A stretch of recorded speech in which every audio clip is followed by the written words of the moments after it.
Assalamualaikum warahmatullahi wabarakatuh. Halo teman-teman semuanya, perkenalkan nama saya Safa Syaira dari program studi S1 Pendidikan Ekonomi, Fakultas Ekonomi dan Bisnis Universitas Negeri Malang. Di video ini, saya akan mempraktekkan proses pembelajaran menggunakan model pembelajaran kooperatif tipe Picture-in-Picture. Tetapi sebelum itu, saya akan membahas sedikit mengenai apa sih model pembelajaran kooperatif tipe Picture-in-Picture. Model pembelajaran kooperatif tipe Picture-in-Picture adalah suatu model di mana gambar digunakan sebagai media pembelajaran, yaitu dengan memasang atau mengurutkan gambar menjadi urutan yang logis. Sebagaimana namanya, model pembelajaran Picture-in-Picture ini mengandalkan gambar sebagai media utama dalam proses pembelajaran, sehingga para pendidik harus mempersiapkan terlebih dahulu gambar-gambar yang sesuai dengan materi ajar sebelum proses pembelajaran berlangsung. Model ini memiliki ciri aktif, yaitu peserta didik dapat aktif dalam kegiatan belajar mengajar, inovatif, yaitu kegiatan pembelajaran harus memberikan suasana baru dengan tujuan untuk menarik minat peserta didik dalam mengikuti proses belajar mengajar, kreatif, dan juga menyenangkan. Untuk tahapannya, ada 7 tahapan yang digunakan dalam model ini, yaitu pertama, penyampaian kompetensi, kedua, presentasi materi, ketiga, penyajian gambar, keempat, pemasangan gambar, kelima, penjajakan, keenam, penyajian kompetensi, ketujuh, penutup. Untuk lebih jelasnya seperti apa langkah model pembelajaran ini, langsung saja yuk kita simak video berikut ini. Assalamualaikum warahmatullahi wabarakatuh.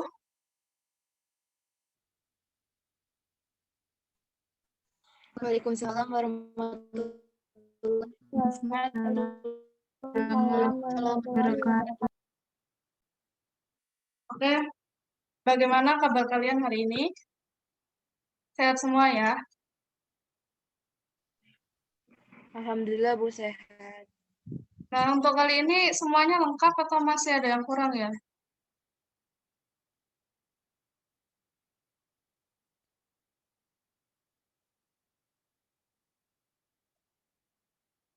Oke.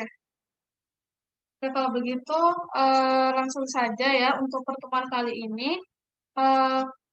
Saya sebelumnya akan menyampaikan kompetensi dasar yang mau dicapai untuk hari ini, yaitu siswa dapat memahami permasalahan pokok ekonomi. Nah, masalah pokok ekonomi ini merupakan subbab dari bab masalah ekonomi dan sistem ekonomi. Nah, pada pelajaran sebelumnya kita sudah ketahui bahwasannya kebutuhan manusia itu tidak terbatas. Sedangkan benda pemuas dari kebutuhan itu sendiri itu sifatnya sangat terbatas. Nah, dari situ jika tidak diolah dengan baik, maka akan menimbulkan yang namanya kelangkaan. Nah, untuk itu makanya ada permasalahan ekonomi. Nah, oke. Selanjutnya, Ibu akan tampilkan gambar. Nanti kalian diminta untuk mengurutkan gambar tersebut. Oke, sebentar. Saya izin share dulu ya.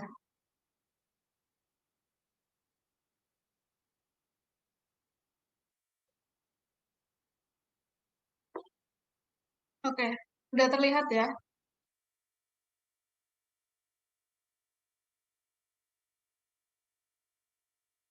Belum masih loading. Sudah terlihat?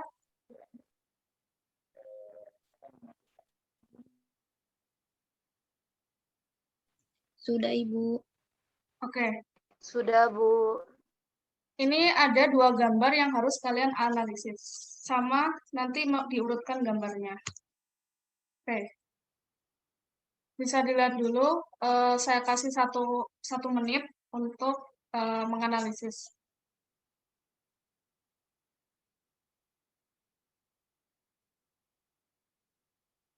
Oke, sudah 1 menit ya. Di sini apa ada yang bisa mengurutkan gambar ini disertai sama bentuk kegiatan dari gambar-gambar ini? Mungkin dari salah satu dari kalian, selfie mungkin?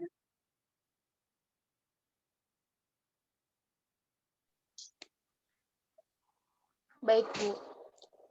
Urutannya kalau tidak salah dari 3, 1 ke 2. 3, 1, dan 2. Bisa disebutin 2. kenapa kok urutannya begitu? Pada gambar ketiga, bahan-bahan sayuran itu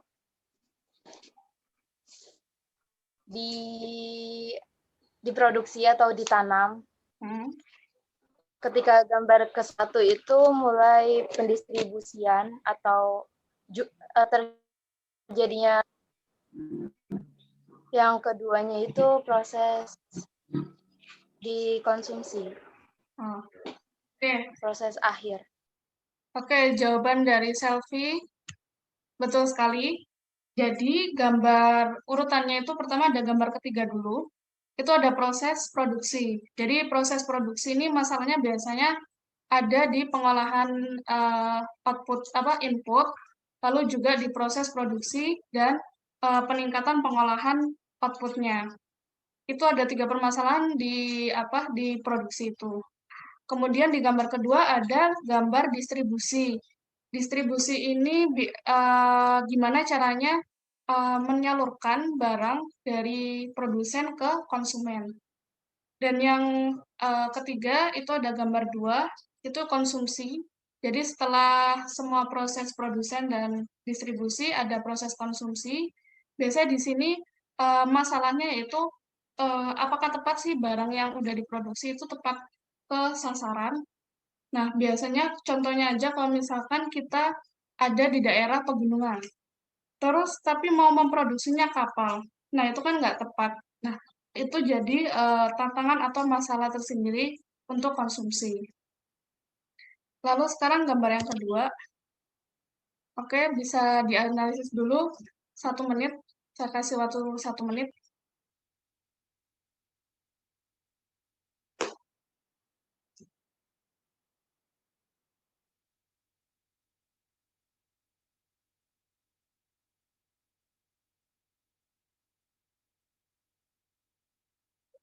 Oke, udah 1 menit ya.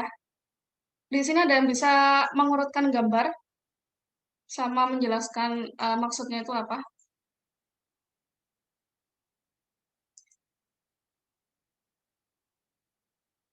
Yohanes mungkin?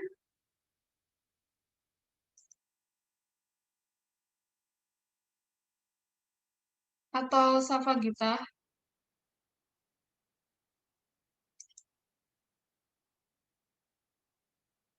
Gimana?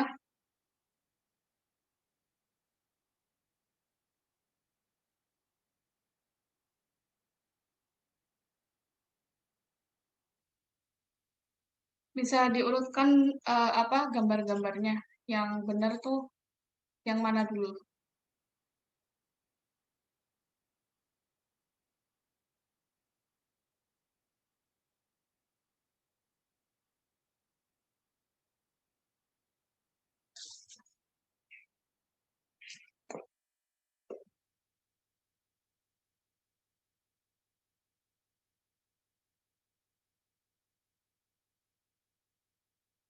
Oke, nggak ada yang bisa jawab ini ya. Oke, kalau gitu langsung aja ya. Di sini eh, urutan yang benar itu ada gambar kedua. Gambar kedua yang pertama itu ada what. Apa sih maksudnya? Itu barang apa yang akan diproduksi. Nah, di sini apa pemilihan barang dan jasa ataupun jasa yang mau diproduksi. Lalu yang gambar kedua, urutan kedua yaitu gambar nomor 1. Itu how. How itu maksudnya bagaimana sih cara memproduksi. Jadi setelah memilih apa yang mau diproduksi, itu memikirkan gimana cara produksi barang tersebut.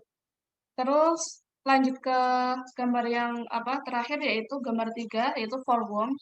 Jadi untuk siapa sih barang itu diproduksi. Jadi harus ditentukan tepat bagaimana barang tersebut tuh ditujukan untuk siapa. Misalkan aja, oh produksi masker, berarti ditujuin buat para tenaga medis seperti itu. Oke. Selanjutnya sebelum saya akhiri, mungkin ada dari teman-teman yang bisa menyampaikan kesimpulan untuk pembelajaran hari ini. Saya Ibu. Ya Yolanta, silakan. Permasalahan ekonomi timbul karena adanya kebutuhan manusia yang tidak terbatas, tapi benda pemuas. Kebutuhan jumlah sangat terbatas. Ada dua permasalahan ekonomi, yaitu teori ekonomi klasik, yaitu ada produksi, distribusi, dan konsumsi. Ada teori ekonomi modern, yaitu barang apa yang diproduksi, bagaimana cara memproduksi, dan untuk siapa barang itu diproduksi. Oke, betul sekali ya kesimpulan untuk hari ini yaitu yang udah disebutin sama Yolanta. Jadi ada teori ekonomi klasik dan juga teori ekonomi modern. Nah, ini permasalahan ekonomi yang timbul akibat adanya kebutuhan yang tidak terbatas dengan benda pemuas kebutuhan itu jumlahnya terbatas. Akhirnya timbullah masalah produksi, distribusi, dan juga konsumsi. Baik, untuk pertemuan kali ini, sekian saja dari sini. Kurang lebihnya mohon maaf. Sampai jumpa minggu depan. Wassalamualaikum warahmatullahi wabarakatuh. Tidak bisa, Bu. Waalaikumsalam. Iya, sama-sama. Terima kasih, Bu. Itu tadi video bagaimana tahapan model pembelajaran kooperatif tipe Picture and Picture. Semoga bermanfaat. Terima kasih sudah menonton video ini. Wassalamualaikum warahmatullahi wabarakatuh.